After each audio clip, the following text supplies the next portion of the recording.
I never thought the sleeping arrangements at Station 47 would change my life, but the day Marcus Hayes walked through those bay doors, something shifted in the air. I'm Jake. I've been a firefighter for 6 years, and I thought I had everything figured out. I had my routine, my bunk in the corner, my locker with the dented door, my coffee mug that said, "World's okayest firefighter." I thought I knew what my life would look like. I was wrong. Marcus transferred in from a station across town on a Tuesday morning in late September.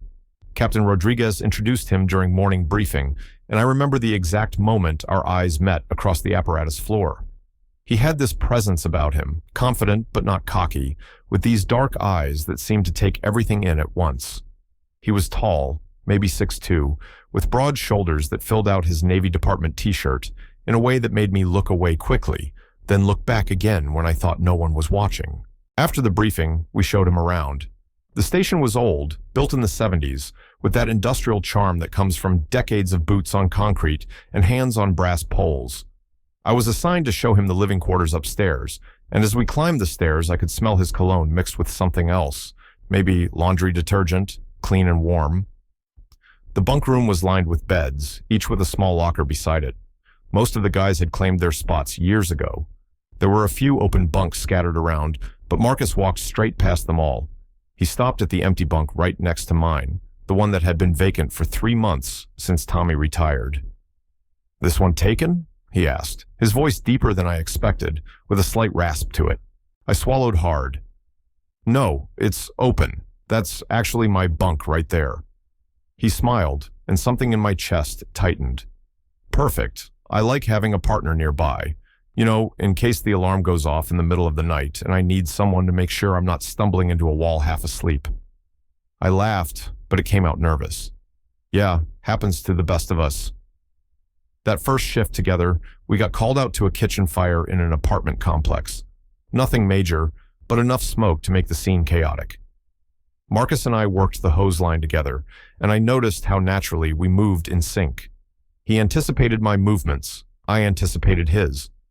When we cleared the apartment and stepped back outside, he clapped me on the shoulder, his hand lingering there for just a second longer than necessary. "Good work in there, Jake," he said, pulling off his helmet. His hair was dark with sweat, plastered to his forehead, and he looked at me with this intensity that made my mouth go dry. "You too," I managed. "You've done this before." He grinned. "Once or twice." Back at the station, we cleaned equipment side by side. The other guys had already headed upstairs to shower, but Marcus seemed in no hurry. He kept glancing over at me as we worked, and I pretended not to notice, even though I was hyper-aware of every movement he made. "So," he said casually, coiling a hose, "you been at Station 47 long?" 6 years. Started here right out of the academy." "That's dedication. Most guys transfer around trying to find the right fit." I shrugged. "I guess I found mine early." He nodded slowly, and there was something in his expression I couldn't quite read. "That's good. Important to know what feels right." The way he said it made me wonder if we were still talking about fire stations. That night, lying in my bunk with Marcus in the one next to mine, I couldn't sleep. I could hear his breathing, slow and steady, and every time I shifted, I was aware of how close he was, just a few feet away. The moonlight came through the high windows, casting shadows across the ceiling, and I stared at them, trying to understand what I was feeling. I'd had these thoughts before, these unwanted, complicated thoughts about other men. I'd pushed them down, buried them under layers of routine and normalcy. I dated women occasionally, nothing serious, told myself I just hadn't met the right person yet. But lying there in the dark, listening to Marcus breathe, I couldn't lie to myself anymore. The next morning, Marcus was already up when I woke, sitting on the edge of his bunk in a white t-shirt and gray sweatpants, tying his boots. He looked over and smiled. "Morning, partner. Sleep okay?" "Yeah," I lied. "You?" "Best I've slept in weeks. Something about this place feels right." Over the following shifts, we fell into an easy rhythm. We cooked breakfast together, Marcus making scrambled eggs while I handled the bacon and toast. We worked out in the station gym, spotting each other on the bench press, and I tried not to stare at the way his muscles moved under his shirt. We watched TV in the common room with the crew, but somehow we always ended up sitting next to each other on the old leather couch, our shoulders almost touching. The guys noticed, of course. At a firehouse, nothing goes unnoticed. You two are like an old married couple, Tommy Chen joked one afternoon while we were all eating lunch. Finishing each other's sentences and everything, Marcus laughed easily. What can I say? When you find a good partner, you stick with them. He looked at me when he said it, and I felt heat rise to my face. Later that day, we got called to a car accident on the interstate. It was bad, a multi-vehicle pileup with injuries. Marcus and I worked together to extract a woman trapped in her sedan, and in the chaos and adrenaline, our hands kept touching, brushing against each other as we worked. Each time it happened, I felt an electric jolt run through me. When we finally got her free and loaded into the ambulance, Marcus and I stood by the engine, catching our breath. He looked at me, really looked at me, and reached up to wipe something off my cheek. You had some dirt, he said softly, his thumb grazing my skin. I couldn't move, couldn't breathe. We stood there for a moment that felt like an eternity, his hand still raised near my face, and I saw something in his eyes that mirrored what I was feeling. Want, confusion, hope. Then Captain Rodriguez called out, and the moment broke.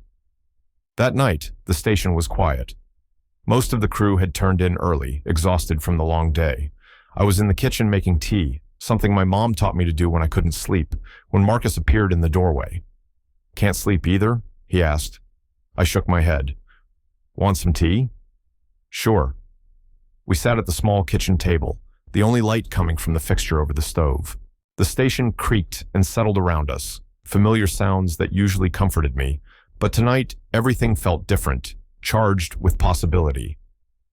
Jake, Marcus said quietly, wrapping his hands around his mug. Can I ask you something? My heart started pounding. Yeah. He was quiet for a long moment, staring into his tea. When he finally spoke, his voice was barely above a whisper. That bunk next to yours. I didn't choose it randomly. I stopped breathing. I saw you that first morning during briefing, he continued, still not looking at me. And I knew. I just knew. I've been trying to fight this my whole career, trying to be what everyone expects. But then I saw you and I thought, maybe this time I don't have to pretend. I didn't know what to say. My mind was racing, my heart hammering so hard, I thought he must be able to hear it. If I'm reading this wrong, he said, finally meeting my eyes, if I've made you uncomfortable, just say the word and I'll request a transfer. But I had to tell you. I had to know if maybe, possibly, you felt it too. The words stuck in my throat. Years of hiding, of pushing down these feelings, of telling myself I was imagining things. And here was Marcus, brave and vulnerable, and looking at me like I was something precious. I felt it, I whispered. From that first day, I felt it. His eyes widened, and I saw relief wash over his face. Yeah? Yeah. I reached across the table, my hand shaking slightly, and placed it over his. His skin was warm, his fingers strong. I've been terrified of this my whole life. Terrified of what it means, of what people would think, of everything. But Marcus, when I'm with you, I'm not afraid. Or maybe I am, but it doesn't matter as much. He turned his hand over, lacing his fingers through mine. I'm scared too. This job, this world, it's not always accepting. But Jake, I'm so tired of being alone. I'm tired of pretending I don't want what I want. We sat there holding hands across the kitchen table, and it felt like the bravest thing I'd ever done. Braver than running into burning buildings, braver than anything I'd faced in 6 years on the job. What do we do? I asked. I don't know, he admitted. Take it slow, see where this goes. I'm not asking you to figure everything out tonight. I just needed you to know. I squeezed his hand. I'm glad you told me. I'm glad you chose that bunk. He smiled, and it transformed his whole face. Best decision I ever made. We talked for hours that night about everything and nothing, about his childhood in North Carolina, about my family here in the city, about the first time we each realized we were different, about the relationships we tried to force that never felt quite right, about our fears and hopes and dreams. When we finally headed back to the bunk room, the sun was starting to rise. The rest of the crew would be waking soon. As we reached our bunks, Marcus stopped me with a gentle hand on my arm. "Thank you," he said, "for being honest, for being brave." "You too." We climbed into our respective bunks, but now the space between them felt different. Not like a barrier, but like a bridge, like possibility.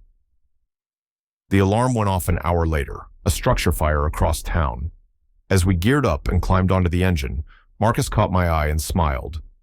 Just a small smile, but it said everything. We were partners now, in every sense of the word, and whatever came next, we'd face it together. At the fire, we worked seamlessly, moving through the smoke-filled building like we'd been doing this for years instead of days. When we emerged, successful, the building saved, Captain Rodriguez pulled me aside. "You and Hayes make a good team," he said. "I made the right call pairing you two up." "Yes, sir," I said, unable to keep the smile off my face. "The best call." That evening, after the shift ended, Marcus and I walked to our cars together. The parking lot was empty, the other guys already gone. We stood there in the fading light, neither of us wanting to leave. "So," Marcus said, "I was thinking, maybe we could grab dinner sometime? Off duty, I mean. Just us." My heart soared. "I'd like that. I'd really like that." "Yeah?" "Yeah." He grinned, and I saw relief and joy and something else in his expression, something that looked a lot like hope. "It's a date then." As I drove home that evening, I thought about how much my life had changed in just a few weeks, how one person choosing the bunk next to mine had opened up possibilities I'd never let myself imagine. I thought about Marcus, about his courage in speaking up, about the way his hand felt in mine across that kitchen table. I'd spent so long being afraid, hiding who I really was, even from myself.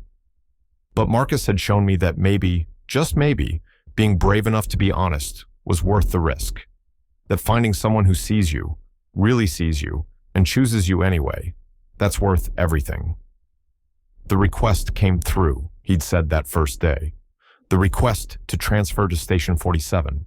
But I think maybe the universe had its own request for both of us. A request to be brave, to be honest, to take a chance on something real. And lying in bed that night in my own apartment, I smiled into the darkness, thinking about our dinner plans, about the future, about Marcus sleeping in the bunk next to mine on our next shift, about how sometimes the best things in life happen when we're brave enough to choose what feels right, even when it's scary. The bunk next to mine wasn't just a sleeping spot anymore. It was where everything began, where I began, really. The real me, the honest me, the me who was finally ready to stop hiding, and I couldn't wait to see where we'd go from here.